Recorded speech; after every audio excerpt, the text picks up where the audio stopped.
आप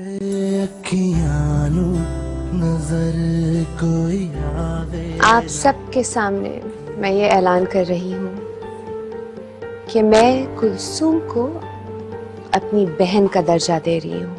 तो इसका मतलब है कि उनके कहने पे आप मुझे बिलाल से मिलवाने के लिए लेके गए और उनके इशारे पे मिलाए बगैर वापस ले आए। साफ साफ इनकार कर दो, कह दो कि चाहे वो बिलाल के बारे में सोचती रहे, लेकिन यहां से जाने के बारे में न सोचे। मुर्शिद सिंह, अब उसका मकाम, उनका मकाम कुछ और है। अब मेरे लिए उन पे सख्ती करना थोड़ा मुश्किल है। क्यों? मुर्शिद सिंह, पहले मेरा उनसे एक और ताल्लुक था। तब मैं उनकी हर बात, हर उल्टी सीधी बात माना करता था। फिर मेरा उनसे एक अलग ताल्लुक हो गया। फिर मैं उनकी हर ख्वाहिश, हर फरमाइश रद्द करने लगा। मुझे सही, अब अचानक से एक अलग ताल्लुक बन गया है। अब उनके हुक्म को मानना मुझ पे वाजिब है।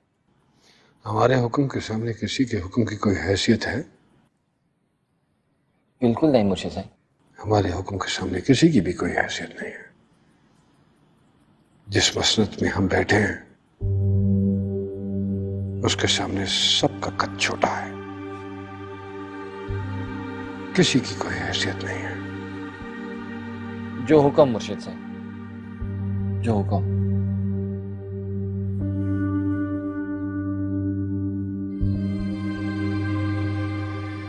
अब तो वो मर गई है बिलाल भाई, मज़ार बन गया उसका। खाड़ के रख दूंगा मैं वो कब्र, और अगर जरूरत पड़ी ना खुद दफन हो जाऊंगा उस कब्र के अंदर जाकर। नजर कोई आवे ना अखियां नजर कोई आवे ना अखियां तो दिसदा।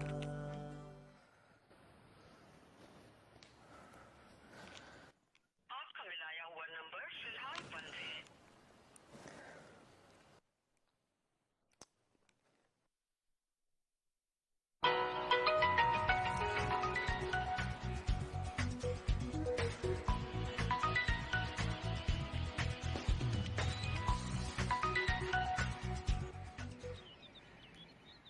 हेलो, कहाँ हो तुम सब? कब से कॉल कर रही हूँ, कोई फोन क्यों नहीं उठा रहा? हम तो मसरूफ हैं लोगों को खाना खिलाने में। तेरे दर्जात की बुलंदी के लिए नियाजें बढ़ रही हैं।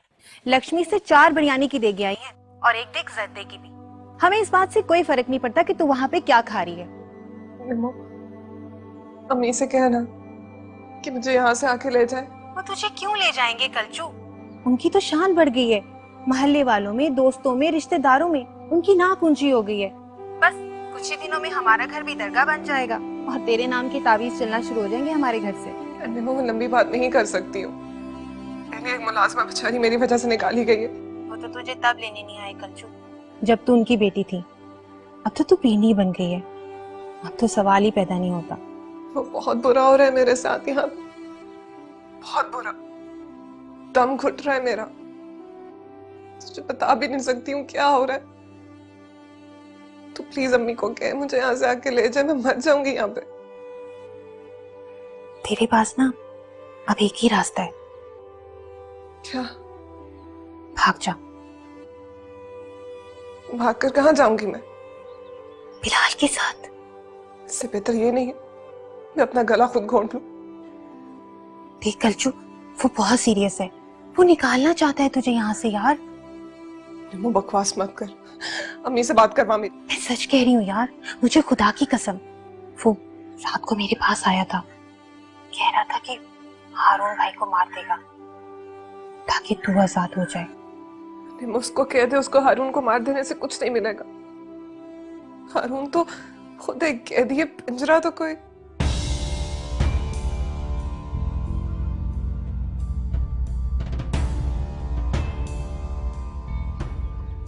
कलचू, हेलो।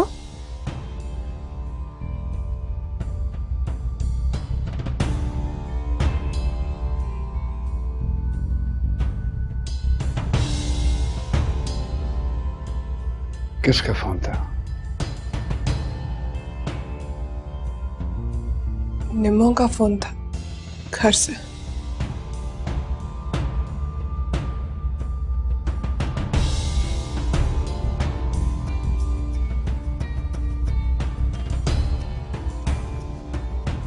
तो ये मुलाजिमों के फोन से क्यों बात कर रही हो?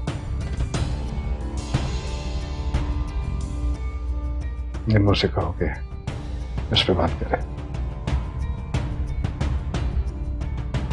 नहीं मुर्शिद साईं, बात हो गई।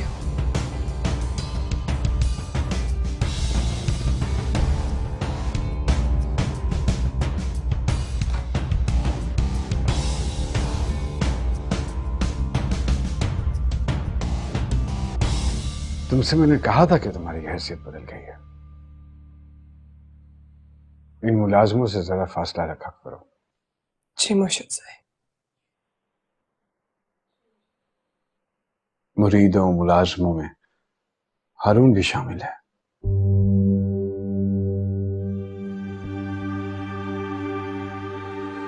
उसे मैंने एक खिदमतगार के तौर पर तुम्हारे साथ किया है। छोटी मोटी जरूरियात या कामों की हद तक तो ठीक है बात, लेकिन अगर कोई बड़ी फरमाइश या ख्वाहिश है तो वो मुझसे कहो, मैं पूरा करूंगा। उसे ज्यादा हैसियत दोगी तो वो शौहर बनना शुरू कर देगा तुम्हारा, फिर तंग करेगा। खामखा उसका हाथ तुम्हारे दुपट्टे तक जा पहुंचेगा। और तुम ये बात अच्छी तरह से जानती हो कि फिर मैं उसके साथ क्या सलूक करूंगा और तुम्हारे साथ।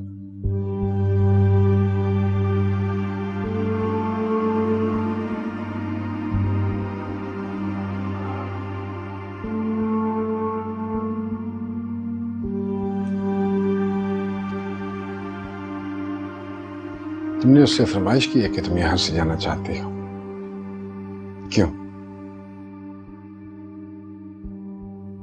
क्योंकि मैं एक आम सी लड़की हूं और एक आम सी लड़की की तरह ही जिंदगी गुजारना चाहती हूँ। जिन दर्जात पर आप मुझे बैठाना चाहते हैं मैं उनके काबिल नहीं।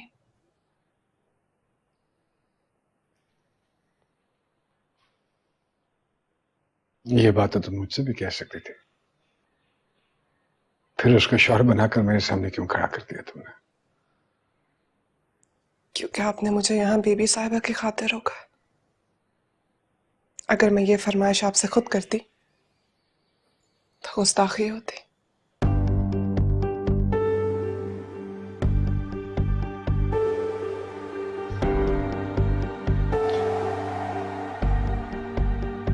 तुम यहां से जाना चाहते हो क्योंकि तुम समझती हो कि तुम एक आम सी लड़की हो। जी।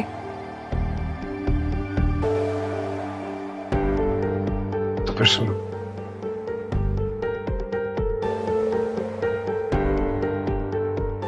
मैं भी एक आम से आदमी की तरह जिंदगी गुजारना चाहता हूं।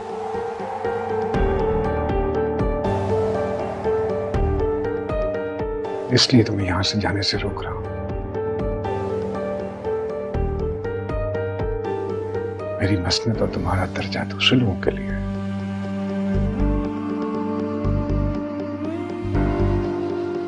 हम इन पर्दों के बीच आम से लोगों की तरह रह सकते हैं।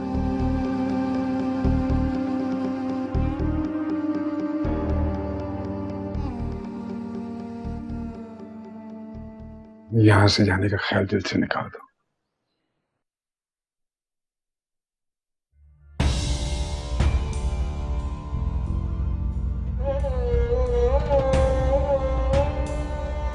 पहले मैं तुम्हें बीबी साहिबा के बहाने रोक रहा था,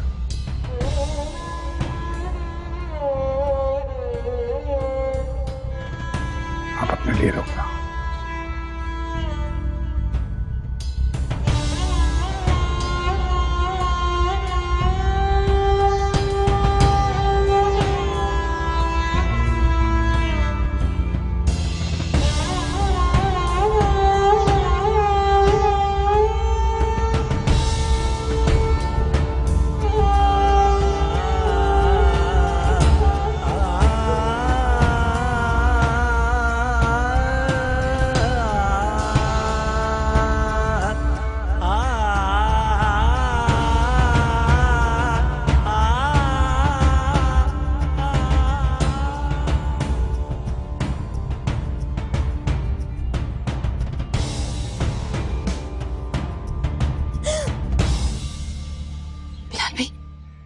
यहाँ दिन दिहाड़ी क्या कर रहे हैं? मुझे मेरे घर से निकलवाएंगे क्या? बात हुई इससे?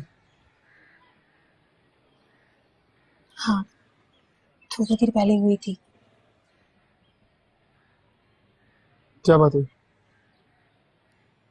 बिलाल भाई, मैं आपको एक मशवरा दूं, आप अपनी जिंदगी खराब मत करें, भूल जाएं उसे और अपनी जिंदगी शुरू करें।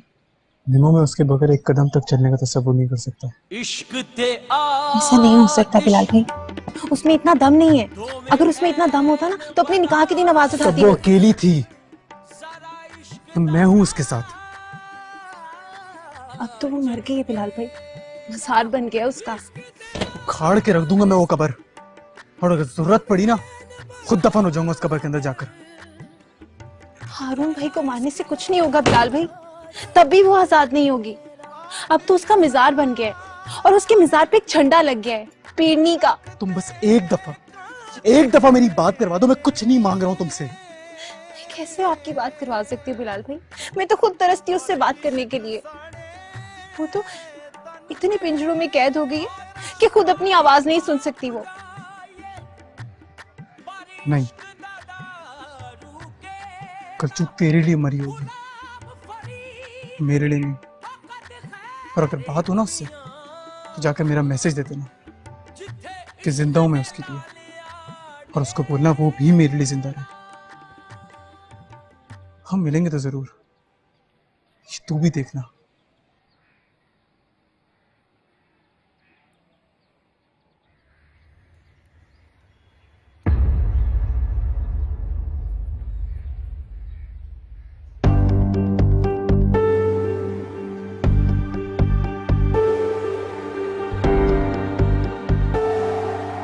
आपने सब कुछ सुन तो लिया होगा ताहिर ने? हाँ, सब सुन लिया है, मगर आइंदा सुनना नहीं चाहती। मैंने तुझे रात को भी समझाया था कि मेरी बेटी से दूर रहे। अब वो जिस मकाम पर पहुंच गई है, तुम्हारे बचपने उसका मकाम घटा देंगे। रात तेरे बाप ने तुझे मारा, मैंने रोका, है ना? आइंदा खुद हाथ उठाऊंगी।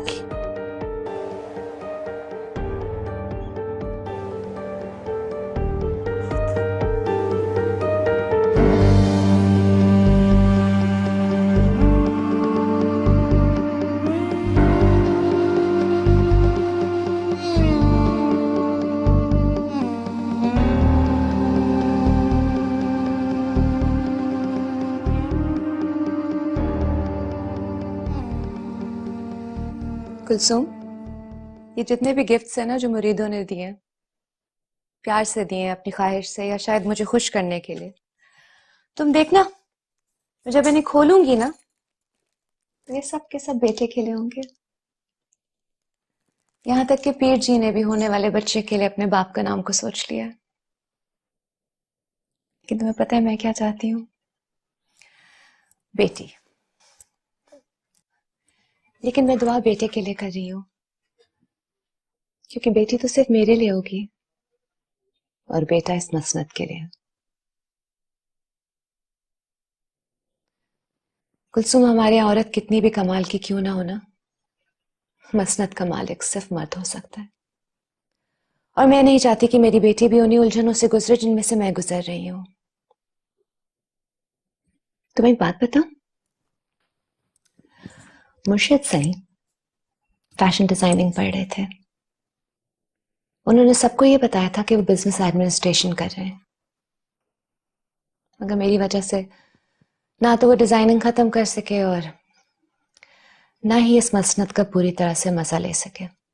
अब सोचो कि अगर उसमें अपने बाप के खून से फैशन डिजाइनिंग का शौक आ गया तो बात कितनी बिगड़ जाएगी।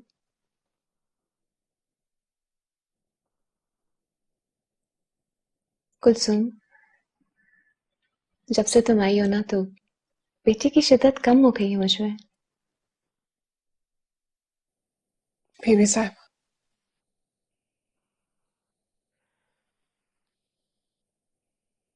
मैं अपने घर वापस जाना चाहती हूँ।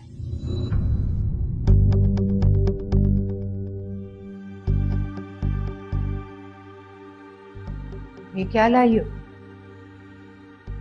न्याज। इससे पहले भी आई थी मेरे पास, शायद गलती से ले आई थी। नहीं नहीं, वो भी मैंने ही भिजवाई थी, लेकिन ये मैं खास तौर पे तुम्हारे लिए लाई हूँ ताकि मैं तुम्हें अपने हाथों से खिला सकूं। मैं खा चुकी हूँ तायरा। वो तो तुमने जर्दा और बिरयानी समझ के खाया होगा ना। ये मैं तुम्हें अपनी बेटी का मकाम और दर्जा समझाने के लिए खिला रही हूँ। वो भी पता चल गया मुझे। नहीं समझ आया। अगर समझ आया होता तो तुम्हारा बेटा मेरे घर की दीवारें ना फैला रहा होता। मैंने उसे रोकने की बहुत कोशिश की, लेकिन उसके साथ जो कुछ हो रहा है वो रोक नहीं पा रहा खुद को। उसके साथ इससे भी बुरा हो सकता है महनेगार। यही बताने आई हूँ तुम्हें कि कुलसूम अब सिर्फ मेरी बेटी नहीं, बीबी साहिबा की बहन है। और ये पीर घराने वाले अपनी बीवियों का नाम लेने वालों की जुबानें खींच लिया करते हैं। ये भी मैंने बताया उसे। इसका मतलब है कि तुम चाहती हो कि हमेशा के लिए छिन जाए तुमसे। वो तो अपना नहीं रहा तायरा, मेरा क्या रहेगा? उसका तो अपना आप छिन गया उससे। किताबें बातें मत करो मुझसे। मैं तुम्हें सिर्फ इतना बताने आई हूँ कि उसे रोक लो, समझा दो। ये बात अगर मुर्शद साईं के दरबार तक पहुंच गई तो फिर मुझसे गिला मत करना। नहीं तायरा, वो बाज नहीं आएगा, क्योंकि उसे यहाँ तक पहुँचाया ही तुम्हारे मुर्शद साईं और बीबी साहिबा ने। उनसे कहो जाकर, जैसा एक झूठा तावीज़ बिलाल को कुलसूम की मोहब्बत में मुब्तला करने के लिए दिया था, और जैसा एक झूठा ख्वाब सुनाया था इस रिश्ते को तय करने के लिए, वैसा एक झूठ बोलकर आजाद कर देना उसे इस पागलपन से। तुम हमारे मुर्शिदों को झूठा कह रही हो? हाँ नहीं तायरा, मैं उन्हें झूठा नहीं कह रही, उन्होंने ऐसा किया है। जाओ जाकर पूछो अपनी बीबी साहिबा से, जिसकी फरमाइश पर तुम्हारे मुर्शद साईं ने इतना बड़ा झूठ बोला।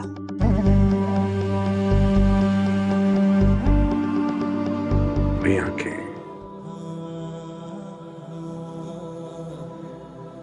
वही चेहरा, वही आवाज, बिल्कुल तुम जैसी है। नजर को अखियां नू नजर कोई आवे ना, अखियां नू तू दिसदा।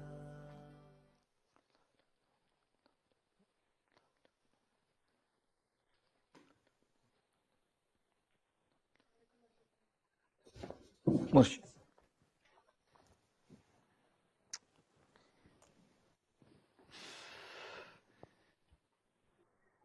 जा, दरवाजा बंद कर जाना। जी मुर्शिद।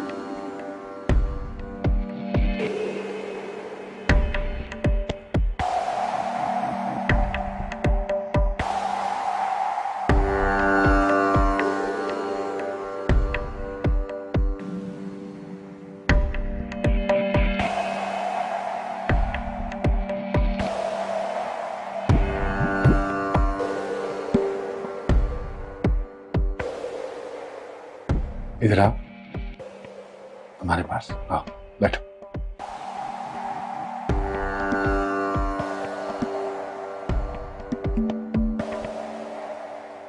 हाँ, इधर हमारे पास।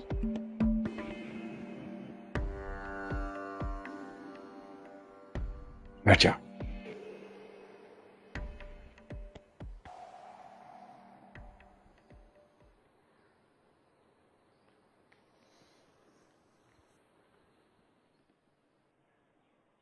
ये देखो, ये है वो लड़की।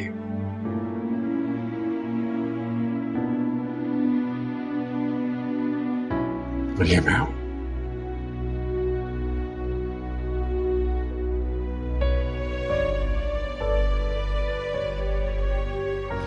जानती हो, ये यू यू घंटों मेरे कांधे पे सर रख के मुझसे बातें किया करती थी। घंटों।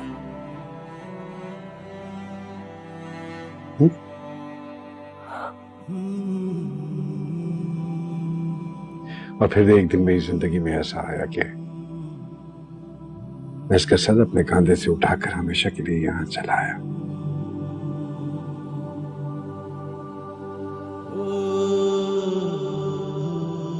मुझे ये सर एक बार फिर अपने कांधे पे चाहिए।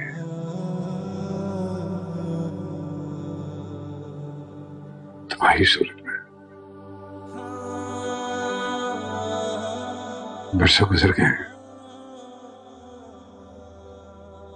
बरसों गुजर गए हैं, लेकिन मुझे ये दोबारा मिल गई है। तुम मैं।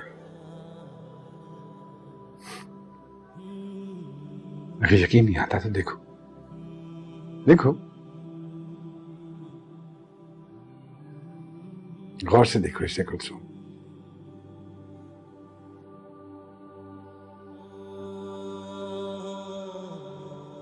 वही आंखें, वही चेहरा, वही आवाज,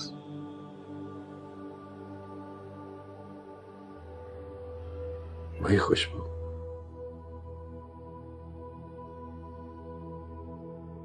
बिल्कुल तुम जैसी है ये।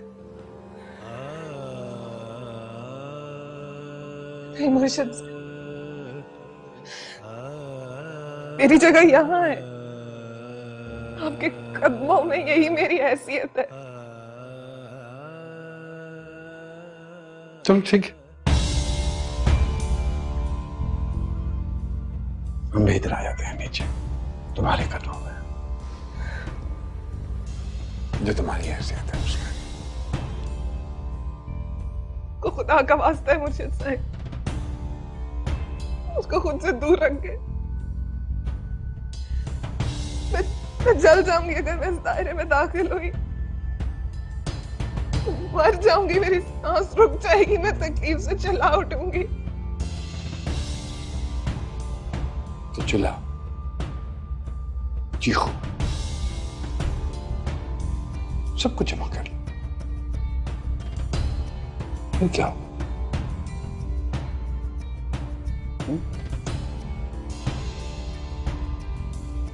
मैं सबसे कहूंगा कि रूहानी बीमार है, साया है, इसे इलाज की जरूरत है। पर्दों में चिल्ला होगा, यहां सिर्फ तुम होगे, मैं हूंगा, किसी और को आने की इजाजत नहीं है।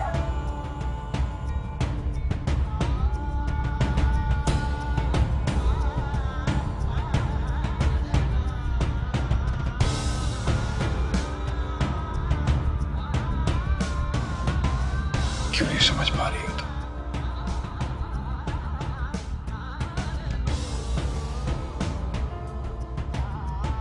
तुम्हारे बगैर नहीं रह सकता।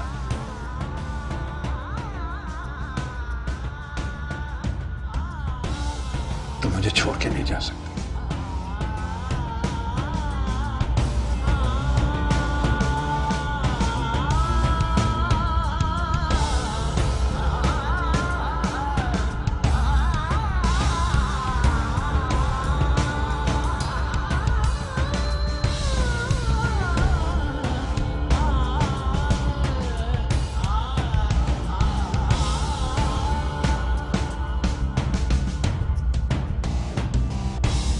मुझे गुस्सा कैसे नहीं आएगा अम्मी?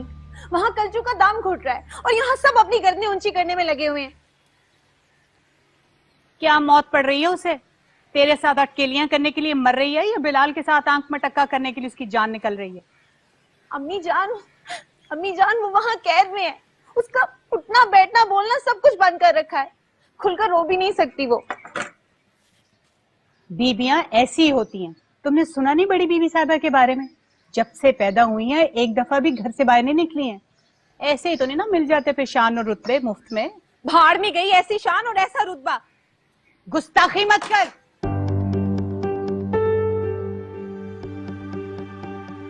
तू अपने बारे में क्यों नहीं सोचती पगली? उसके जाने से तुझे कितना फायदा हुआ। देख, हाजी अब्दुल गफ्फार जैसे अरबपति आदमी ने तेरे रिश्ते के इशारे दिए तेरे अब्बा को। तुझे पता है रंगमहल में आधी दुकानें हैं उनकी।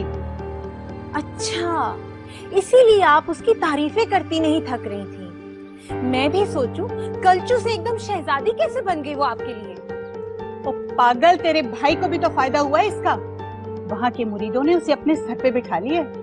आप उस दिन से डरे जिस दिन बाबा को इस बात का फायदा पहुंचेगा। कोई मुरीदनी जब आपके सर पर आकर बैठ जाएगी। बकवास बंद कर तू अपनी। जो मुंह में आए बोले चले जाती है, बोले चले जाती है। ठीक कह रही हूँ मैं।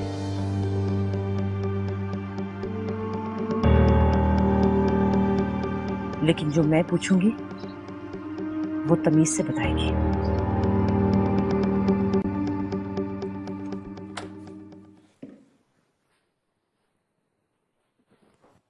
ये क्या कर रही हो तुम? अपने घर जा रही हूँ। तुम ऐसे नहीं जा सकती। मैं ऐसे ही जाऊंगी। तुम्हारा दिमाग खराब हो गया है। जब तक मुर्शिद साहब की इजाजत नहीं मिलेगी तुम यहाँ से नहीं जा सकती। मुझे कभी इजाजत नहीं देंगे यहाँ से जाने की। देखो, जब वक्त आएगा इजाजत मिल जाएगी। वो वक्त कभी नहीं आएगा, साफ साफ कह दिया उन्होंने मुझसे।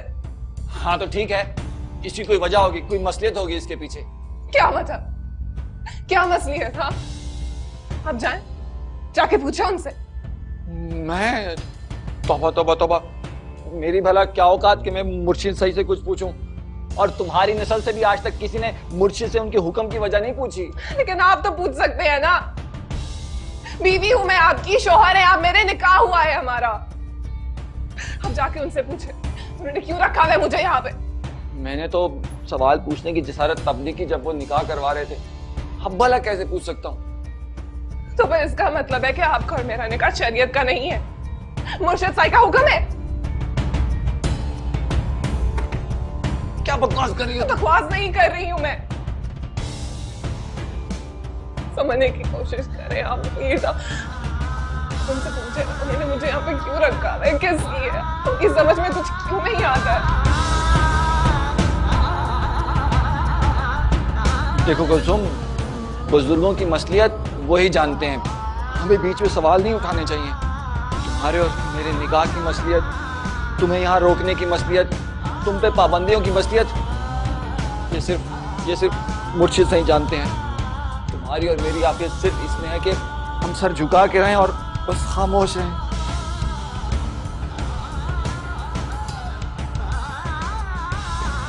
फिर आप खामोश रहें और अपना सर झुका के रखें, लेकिन मैं यहाँ से जा रही हूँ। तुम यहाँ से नहीं जाओगी। मैं यहाँ से जाऊंगी। मैं कह रहा हूँ तुम यहाँ से नहीं जाओगी। मैं जाऊंगी। तुम यहाँ से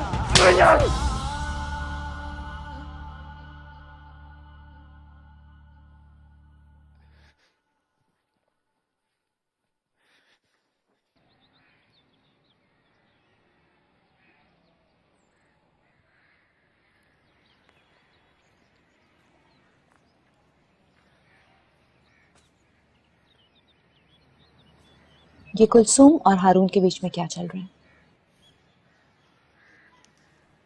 क्या चल रहा है? मुझे लगता है वो उसके साथ बुरा कर रहा है। ये कैसे सोच लिया आपने कि वो उसके साथ बुरा करेगा? तो कुलसूम अचानक घर जाते जाते रुक कैसे गई? मुझे खादमा ने बताया है कि हारून ने बाकायदा आंखें निकाल के गुस्से के अंदाज में उससे कहा कि कोई जरूरत नहीं है साजो सामान बांधने की, हम कहीं नहीं जा रहे।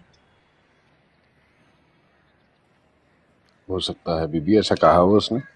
जब मैंने इजाजत दी है तो वो कौन होता है रोकने वाला? मुझे बहुत अफसोस है बीबी कि आपको कुलसूम नजर आती है, लेकिन वो यतीम, वो बेचारा नजर नहीं आता। उसके साथ कुछ बुरा नहीं होगा। कुलसूम ने मेरे सामने कसम खाई है कि ना वो बिलाल से मिलेगी ना उससे बात करेगी। बीबी, मसला बिलाल का नहीं है। आप नहीं जानती कि कितना बुरा सलूक होगा उसके साथ, कैसी धुतकार फटकार उसकी जिंदगी की पर गुजरेगी, आप सोच भी नहीं सकती। अरे पहले भी वो वहां गुलामी की जिंदगी गुजार रहा था, सारे काम रुक गए हैं उनके। खुद गनी और मजीद ने हाथ जोड़ के मेरे आगे कहा है बीबी जी खुदा के वास्ते उसे वापस भेज दें। हारून वापस नहीं जाना चाहता क्योंकि उसको डर है कि कुलसूम और उसकी वो जो कजन है वो दोनों उसको जहर न पिला दें। अच्छा, माना कि वो गुस्से की तेज है, लेकिन इतनी जालिम भी नहीं है। वो जालिम है या नहीं है, लेकिन आप ये जुल्म मत कीजिए उसके ऊपर। उसको उसी की गुलामी में रहने दीजिए, बाकी सब चीजों से आजाद कर दीजिए उसे। हबीबुल्लाह, हम ऐसा क्यों नहीं करते हैं कि उसको कुलसूम की भी गुलामी से आजाद कर दें? हाँ, कुलसूम को उसके घर भेज देते और उसे यहाँ बुला लेते। वैसे भी दोनों के बीच में मियाँ बीवी वाला रिश्ता तो है नहीं, तो उन्हें इकट्ठे रहने की क्या जरूरत है?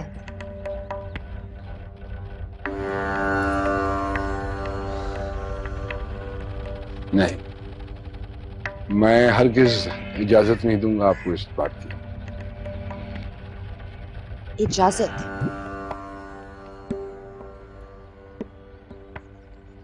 जी, इजाजत। बहुत अजीब लग रहा है तुम्हारे मुंह से ये लफ्ज इजाजत। जिंदगी में पहली मर्तबा इस्तेमाल किया। अगर अब जरूरी हो गया, चंद जगहों पे आपका रोक लेना जरूरी हो गया है, जहां आप खुद को रोक नहीं पाते।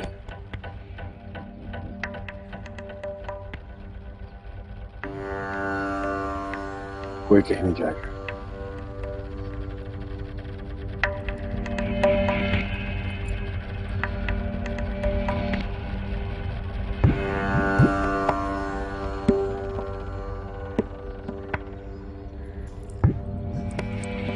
थोड़ा सा हौसला रखो, ये मजाज से हकीकत का सफर है। तुम बस मुर्शिद सईं का हाथ पकड़े रखो, पहुंच जाओगी मंजिल को। नजर कोई आवे, नजर कोई आवे ना, अखियां नु तू दिसदा।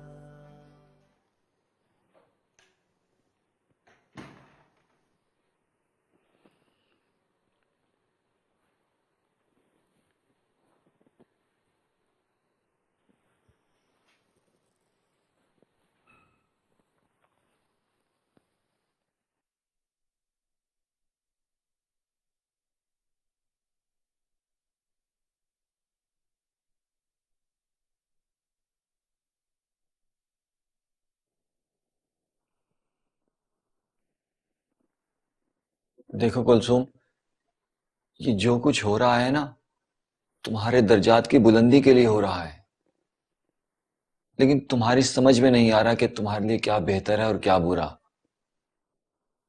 तुम इस वक्त बिल्कुल वैसी हरकत कर रही हो जैसी बचपन में स्कूल से भागकर घर आ जाती थी। फिर मैं और मुमानी जान तुम्हें खींच तान के वापस स्कूल ले जाते थे। और तुम्हें याद है फिर तुम्हारा स्कूल में कितना दिल लग गया था कि मैं और मुमानी जान तुम्हें खींच के वापस घर लाते थे।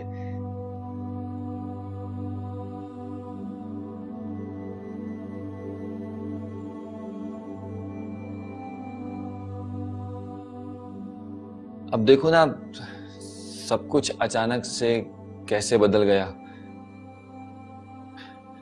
कहां वो बिलाल की खबासत वाली जिंदगी और कहां बीबी साहिबा के बराबरी का दर्जा।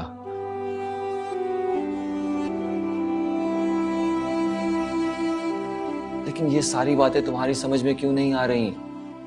तुम इस बुलंदी से उतरकर उस निम्मो के साथ जाके बैठना चाहती हो, निम्मो के साथ जिसकी हैसियत एक अदना मुरीदनी की भी नहीं है।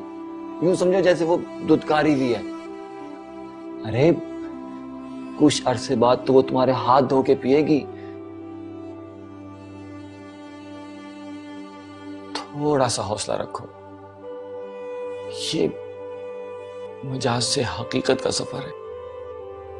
तुम बस मुर्शिद सईं का हाथ पकड़े रखो, पहुंच जाओगी मंजिल को। और हम जैसे बेचारे रास्ते में भटकते रह जाएंगे।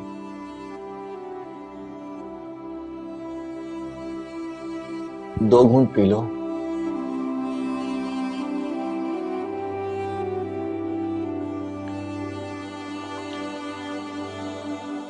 अच्छा ठीक है।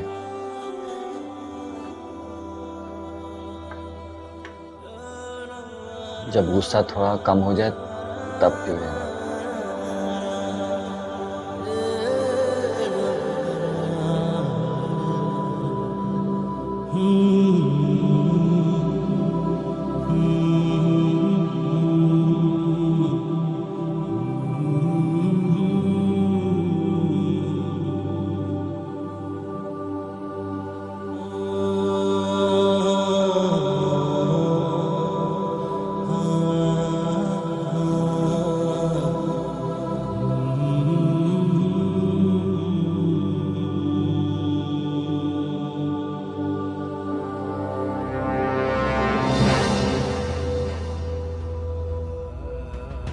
ये आदमी जो मेरा सर नंगा नहीं देख सकता कैसे बर्दाश्त कर लेता है कि मेरे कमरे में कोई गैर आदमी आया, फिर मैं किसी के कमरे में जाऊं? क्या कह रही है? मुर्शिद के बारे में कह रही है। अगर तुम मेरे बगैर नहीं रह सकते ना तो ये गोली अपने अंदर उतार लो। दोबारा निकाह पढ़ाया जाएगा तुम्हारा, तुम्हारी मर्जी, तुम्हारी कबूलियत के साथ, तुम्हारा और मेरा निकाह। नजर